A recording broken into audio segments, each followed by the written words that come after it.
ونستغفره ونؤمن به ونتوكل عليه ونعوذ بالله من شرور أنفسنا ومن سيئات أعمالنا من يهده الله فلا مضل له ومن يضلل فلا هادي له ونشهد أن لا إله إلا الله وحده لا شريك له ونشهد أن سيدنا ومولانا محمدا عبده ورسوله صلى الله تبارك وتعالى عليه وعلى آله وأصحابه وذرياته أجمعين أما بعد فأعوذ بالله من الشيطان الرجيم بسم الله الرحمن الرحيم ألم تر كيف فعل ربك بأصحاب الفيل ألم يجعل كيدهم في تضليل وأرسل عليهم طيرا أبابيل ترميهم بحجارة من سجيل فجعلهم كعصف مأكول صدق الله مولانا العلي العظيم۔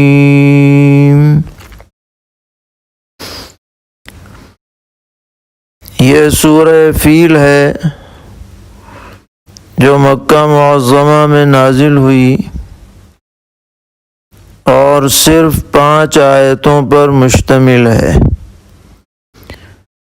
فیل کے معنی عربی زبان میں ہاتھی کے آتے ہیں، اور چونکہ اس صورت میں اس لشکر کا تذکرہ ہے جس میں ہاتھی بھی خصوصی طور پر لائے گئے تھے، اور ان لشکر والوں کو قرآن پاک کی زبان میں اصحاب الفیل کہا گیا ہے، یعنی ہاتھی والے۔ اور اس واقعے کا خلاصہ یہ ہے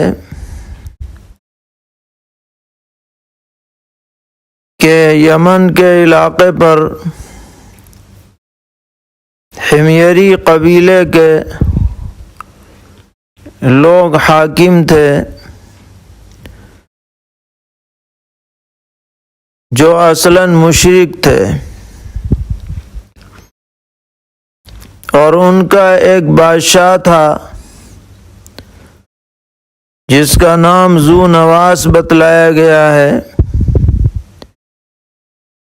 اس نے اپنے دور میں نصارہ کے خلاف بہت ہی زیادہ ظلم و تشدد کیا، اور نبی اکرم علیہ الصلاۃ والسلام کی بعثت سے پہلے دنیا میں جو دین حق تھا وہ دین عیسوی تھا، یعنی نصارہ والا دین۔ اس بادشاہ نے اپنے علاقے میں عیسائیوں کو چن چن کر کے قتل کرایا، بلکہ ایک موقع پر تو آگ کی خندقیں کھدوا کر کے ان میں ہزار عیسائیوں کو زندہ جلوا دیا۔ اس انتہائی ظالمانہ کارروائی سے بچ کر کے کچھ لوگ عیسائی بادشاہ قیصر کے پاس پہنچے، جو رومیوں کا بادشاہ تھا، اور اس زمانے میں جو 2 سپر طاقتیں تھیں ان میں سے ایک طاقت اس کے ہاتھ میں تھی، اور ان لوگوں نے اپنی مظلومیت بیان کی اور مدد چاہی۔ تو قیصر نے یہ سوچتے ہوئے کہ ہمارے علاقے سے تو یمن کا علاقہ بہت دور ہے، حبشہ میں جو بادشاہ تھا جس کو نجاشی کہا جاتا تھا، اور وہ بھی دین عیسوی پر قائم تھا، اس کو لکھا کہ تم ان کی مدد کرو۔ چنانچہ نجاشی نے ایک زبردست لشکر جرار 70,000 افراد پر مشتمل یمن روانہ کیا۔ اس لشکر کا سپہ سالار تو اربات نامی ایک شخص تھا، لیکن لشکر میں ابرہہ بھی شامل تھا۔ تو حبشہ کی اس فوج نے یمن میں جا کر فتح حاصل کی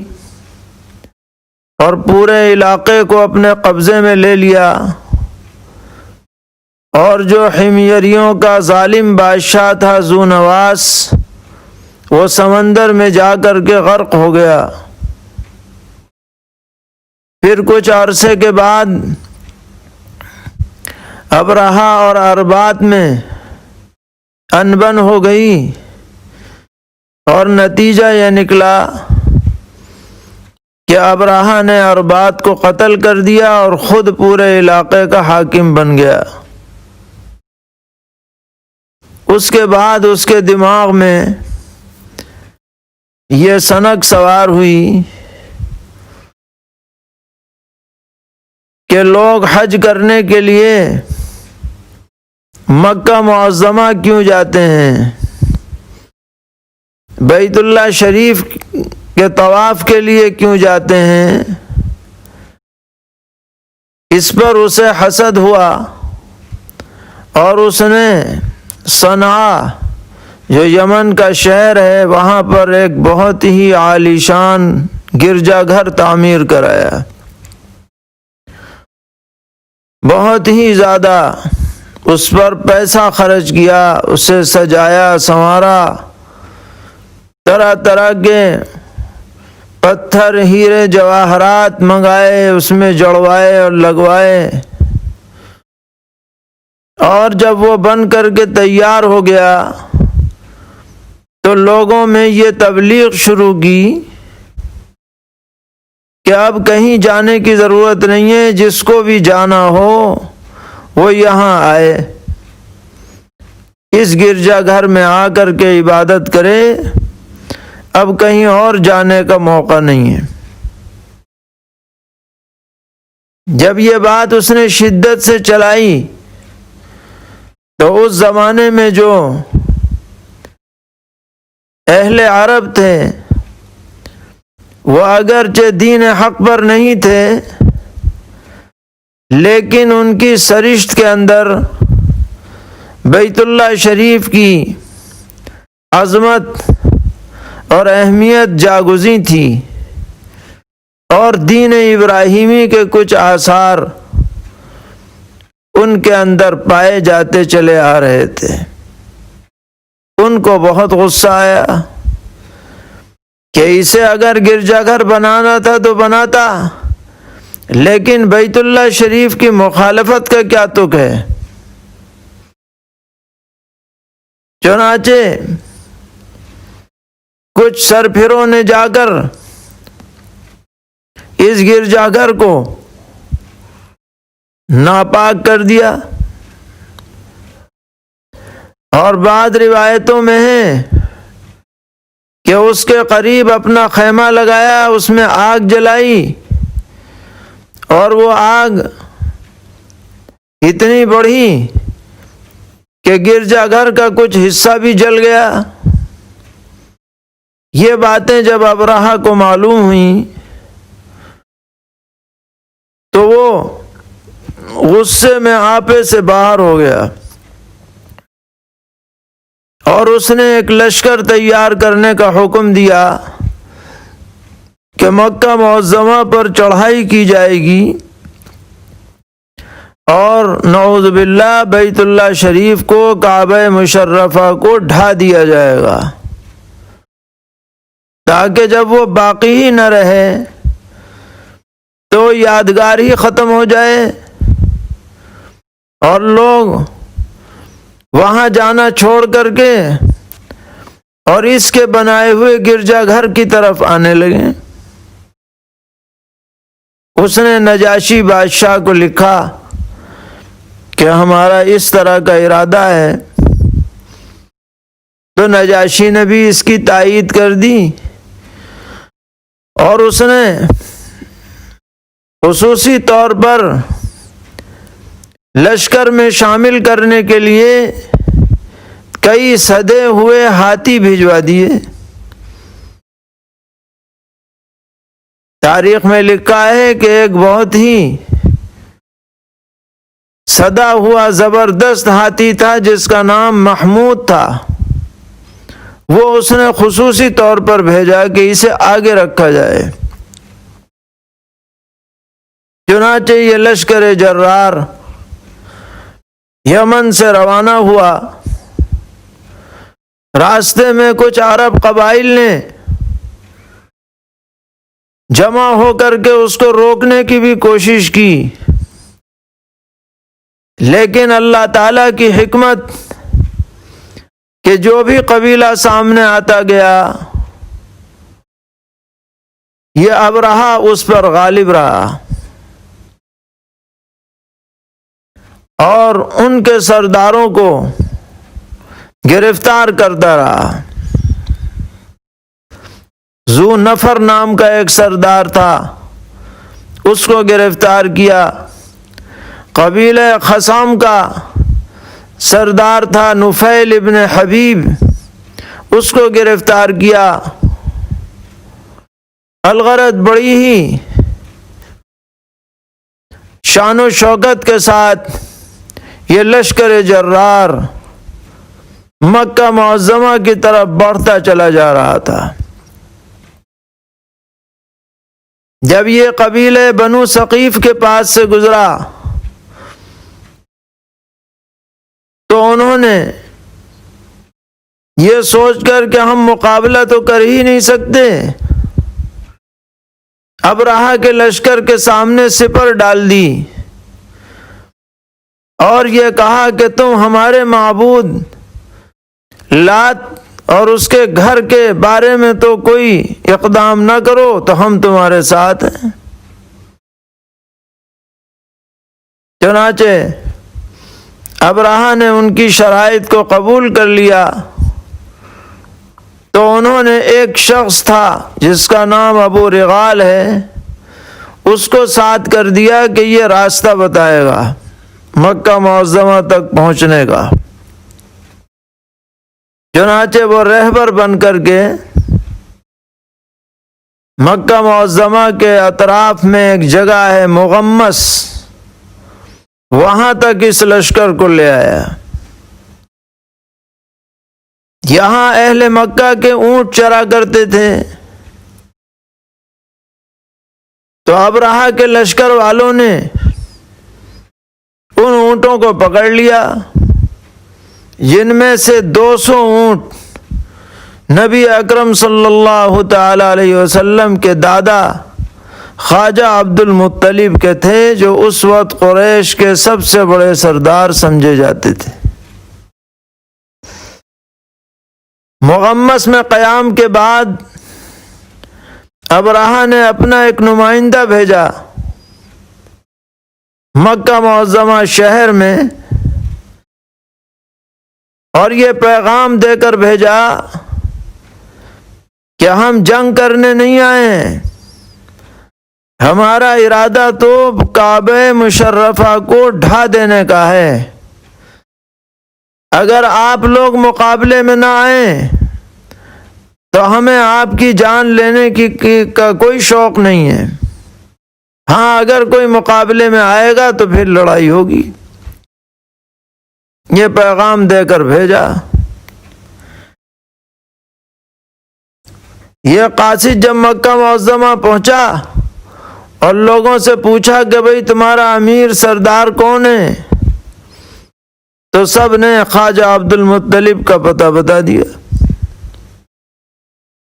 یہ وہاں پہنچا اور ساری بات پہنچائی ابرہہ کی، تو جناب عبد المطلب نے فرمایا کہ بھائی اتنے بڑے لشکر کا مقابلہ کرنا ہمارے بس کی تو بات ہے نہیں، اور رہ گئی بات بیت اللہ شریف کی، تو یہ جس کا گھر ہے وہ خود نمٹے گا، ہمیں تو فکر اپنے اونٹوں کی ہو رہی ہے۔ قاصد نے یہ بات سن کے کہا کہ اچھا اگر یہ بات ہے تو آپ ہمارے ساتھ چلیے، ابرہہ کے سامنے یہی بات اپنی زبان سے کہہ دیجئے۔ چنانچہ جناب عبد المطلب اپنے کچھ صاحبزادوں کو لے کر مغمس پہنچے اور ابرہہ کے دربار میں جب داخل ہوئے تو آپ کی قدرتی وجاہت دیکھ کر ابرہہ اپنے تخت سے اٹھ کر نیچے بیٹھ گیا اور آپ کو بھی اپنے پاس بٹھایا اور پوچھا کہ کیسے آنا ہوا، کیا بات؟ ترجمان کے ذریعے سے پوچھا تو جناب عبد المطلب نے فرمایا کہ میرے 200 اونٹ آپ کے کارندوں نے پکڑ لیے ہیں، میں تو ان کو چھڑوانے کے لیے آیا ہوں۔ ابرہہ کہنے لگا کہ جب آپ آئے تھے تو میں سمجھ رہا تھا کہ آپ بڑے عقل مند آدمی ہیں، دانشور آدمی ہیں، لیکن اب مجھے اس میں شک ہو رہا ہے کہ میں تو آپ کے کعبے کو ڈھانے کے لیے آیا ہوں اور آپ کو اونٹوں کی فکر پڑی ہے، آپ عجیب آدمی ہیں۔ تو فرمایا کہ ہاں اس لیے کہ اونٹ تو میرے ہیں، مجھے اپنے اونٹوں کی فکر ہے، اور کعبہ اللہ کا ہے، اللہ تبارک و تعالی اس کی خود حفاظت فرما سکتے ہیں اور فرمائیں گے۔ ابرہہ ایسے غرور میں تھا کہ اس کی زبان سے نکلا کہ آج کعبے کو ڈھانے سے کوئی بچا نہیں سکتا۔ جناب عبد المطلب نے فرمایا کہ اب تم جانو اور اللہ جانے۔ ابرہہ نے آپ کے اونٹ چھوڑنے کا آرڈر کیا اور آپ اپنے اونٹوں کو لے کر مکہ معظمہ واپس آ گئے، اور آ کر کے بیت اللہ شریف کے دروازے پر پہنچ کر اور کنڈا پکڑ کر اللہ تبارک و تعالی سے فریاد کی اور یہی عرض کی کہ ہمارے بس میں نہیں ہے کہ ہم اس لشکر کا مقابلہ کریں، آپ خود اپنے گھر کی حفاظت فرمائیے۔ دیر تک آہوزاری میں مشغول رہے، اور بھی قریش کے کئی لوگ آپ کے ساتھ تھے۔ اس کے بعد آپ نے حکم دیا کہ سب لوگ مکہ چھوڑ کر کے ارد گرد کے پہاڑوں پہ چلے جائیں، تاکہ اگر لشکر یہاں داخل ہو تو کسی کو نقصان نہ پہنچے،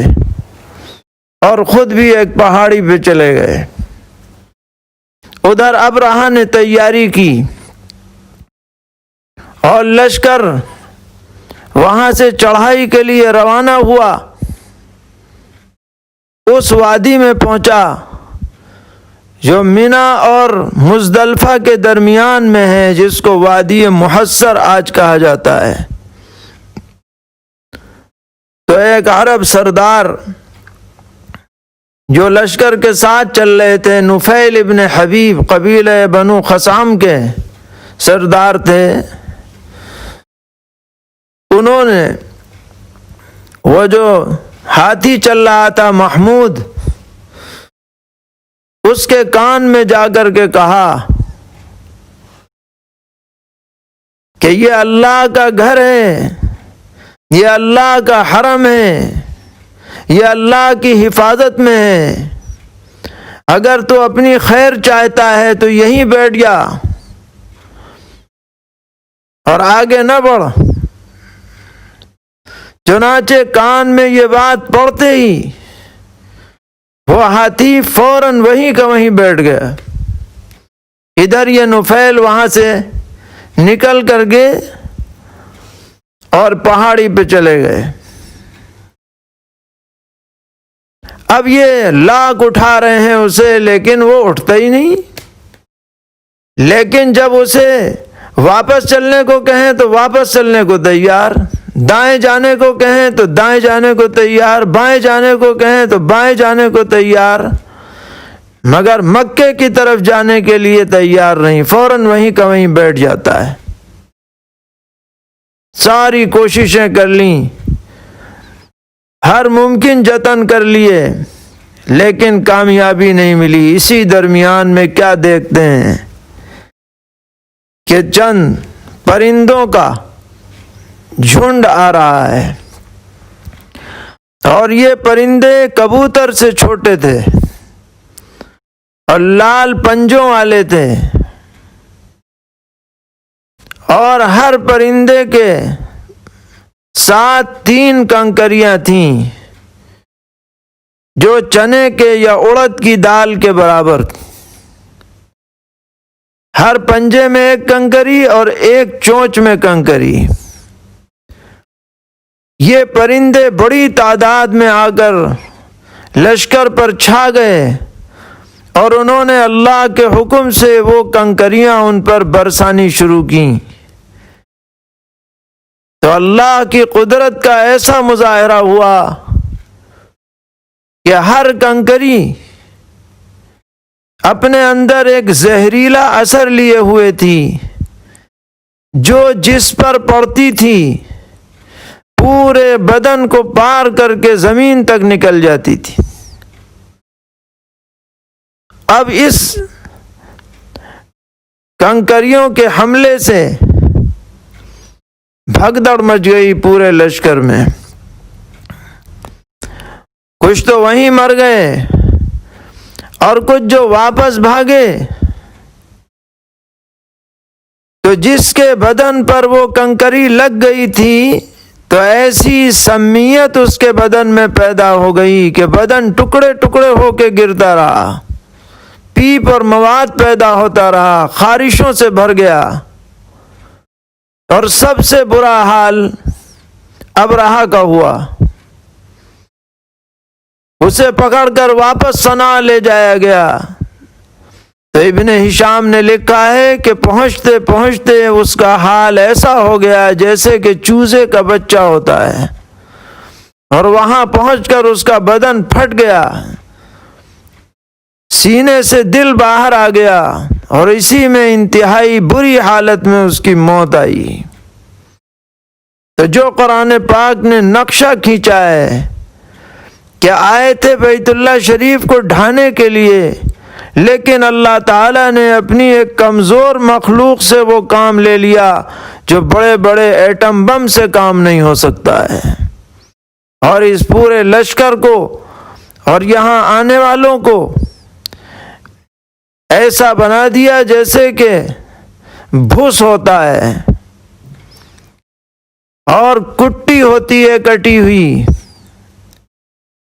جو جانور کو کھلانے کے لیے جو چارہ کوٹا جاتا ہے، اس طرح ان کا حال ہو گیا۔ اور اللہ تبارک و تعالی نے اپنے گھر کی حفاظت فرمائی، اور یہ واقعہ سرور عالم حضرت محمد مصطفیٰ صلی اللہ تعالی علیہ وسلم کی ولادت مبارکہ سے چند دن پہلے پیش آیا ہے کہ آپ کی ولادت مبارکہ ربیع الاول میں ہوئی، اور یہ واقعہ محرم کے مہینے میں پیش آیا۔ لوگوں میں اس کا چرچا تھا، گویا کہ حق کی فتح ہو رہی ہے، اور اللہ تبارک و تعالی غیب سے اپنے گھر کی حفاظت کا انتظام فرما رہے ہیں۔ اسی کا تذکرہ اس صورت میں ہے،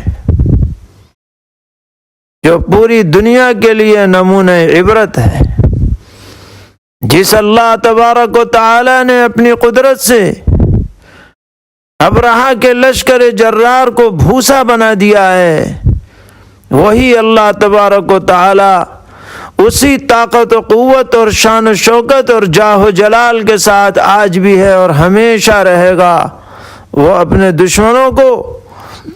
اور اپنے دین کے مٹانے والوں کو اور دین کے آثار مٹانے والوں کو اسی طرح تباہ اور برباد کر سکتا ہے،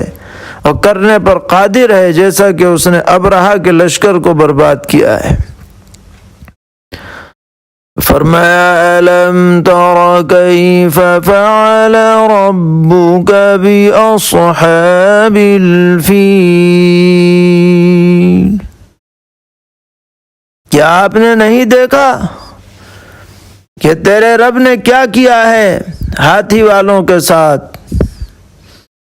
أَلَمْ يَجْعَلْ كَيْدَهُمْ فِي تَضْلِيلٍ،